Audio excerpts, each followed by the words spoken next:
If you're on a limited time cruise, the idea of missing out on all the must-see spots can make it really, really stressful. It's FOMO, right? In our world these days. My suggestion is to realize that there are so many awesome places. It doesn't matter if you miss the ones that everybody tells you about. You're going to find something pretty awesome all on your own. Hi, I'm Nika Waters, and welcome to the Boat Galley Podcast. I'm talking about how the number of amazing choices there are actually should give you some freedom from overwhelm, as opposed to adding to it. Today's episode of the Boat Galley Podcast is sponsored by Teak Guard from allguardproducts.com. Looking to refinish your boat's teak with a minimum of mess and fuss? Look no further. Their non-toxic, water-based formulas for cleaning and finish will turn your teak from dingy to sparkling in no time. Use coupon code BG20 for 15% off your order of $50 or more. allguardproducts.com. Admire your teak, not maintain it. Some of you may know that we were really planning and hoping to make it to Maine this summer. And when we realized that we weren't going to make it to Maine, it kind of bummed us out at first. We'd been looking forward to getting up there and experiencing what everybody says is just the jewel of East Coast cruising. We had heard about places like Penobscot Bay and Mount Desert Island and Rockland and all these places in between. And between the fact that we got going a little bit later than we wanted to, and we needed to wait for weather, and then we got shoved backwards by Hurricane Henri, and we needed to be back in Annapolis by the end of the first week of October, it just didn't feel like Maine was going to happen. Sure, we could have gotten there. It would have been about a tag you're it. And we would have gotten up there, basically hit one point in Maine, and turned right back around to come back down.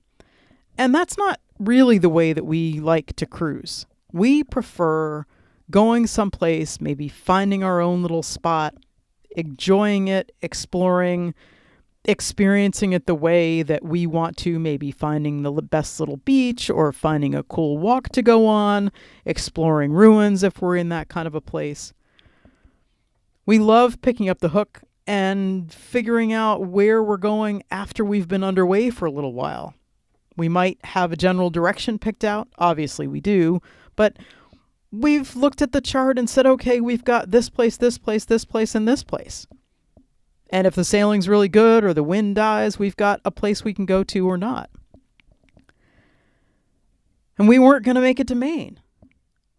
What were we going to see? What is there to see in New England? It can't be all that great. We were so wrong. And places that we went that we'd never even heard about were because that's our way of doing it. Looking at a chart, picking things that look interesting. We anchored at a place called Charles Island, dug out paddleboards and circumnavigated the island on paddleboard. And then in the morning, we took the dinghy ashore and we walked around that island by foot. It's uninhabited, it's tiny. And we then picked up the anchor under sail and sailed under code 0 with the awning up all the way to the Thimble Islands. It was 15 miles east. We'd never heard of the Thimble Islands before. One of our absolute favorite places so far, I think, was the Thimbles. We've actually now anchored there 3 different times. So incredible. There is so much to see. It can be overwhelming, and particularly when people give you their, oh, don't forget this, and this is the best place to go, and you get a list of these things, and it can feel like you're going to miss out on everything. But for us, the idea that there are cool places to see almost literally every time you turn around, it became liberating. We ducked into the Thimble Islands because we wanted to go somewhere under sail, and it was close enough to be able to do that from Charles Island in the super light winds. And what we found was this awesome spot of rocks and trees, buildings on places that I don't even know how they built on. There was a little national park with a dinghy dock and signs. We took the dinghy for an explore. We took the paddle boards for an explore. We haven't gotten to any place in Maine. At the time that I wrote this and thought about this podcast, we hadn't been to Mystic or Essex or Newport or Woods Hole or Buzzards Bay or Nantucket or any place like that. And all of those are must-see spots on a New England cruise.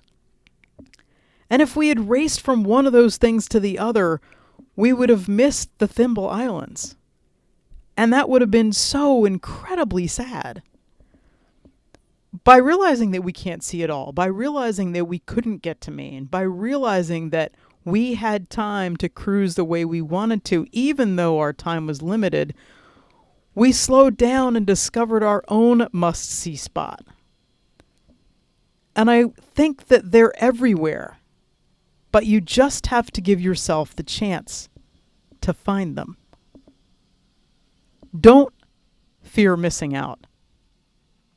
Look forward to finding your own spots that are pretty spectacular. I can't wait to share an Anchorage in our newest We Discovered It Ourselves awesome spot. And we can trade our favorites that we wouldn't have found if all we did was race to everybody else's. You gotta. Thank you so much for listening to the Boat Galley podcast. We love it when we hear from our listeners. We love it when you come see us at the Annapolis Boat Show. We love it when you share us with your friends. And we love it when you leave a review. Thank you so much for listening and have a spectacular week.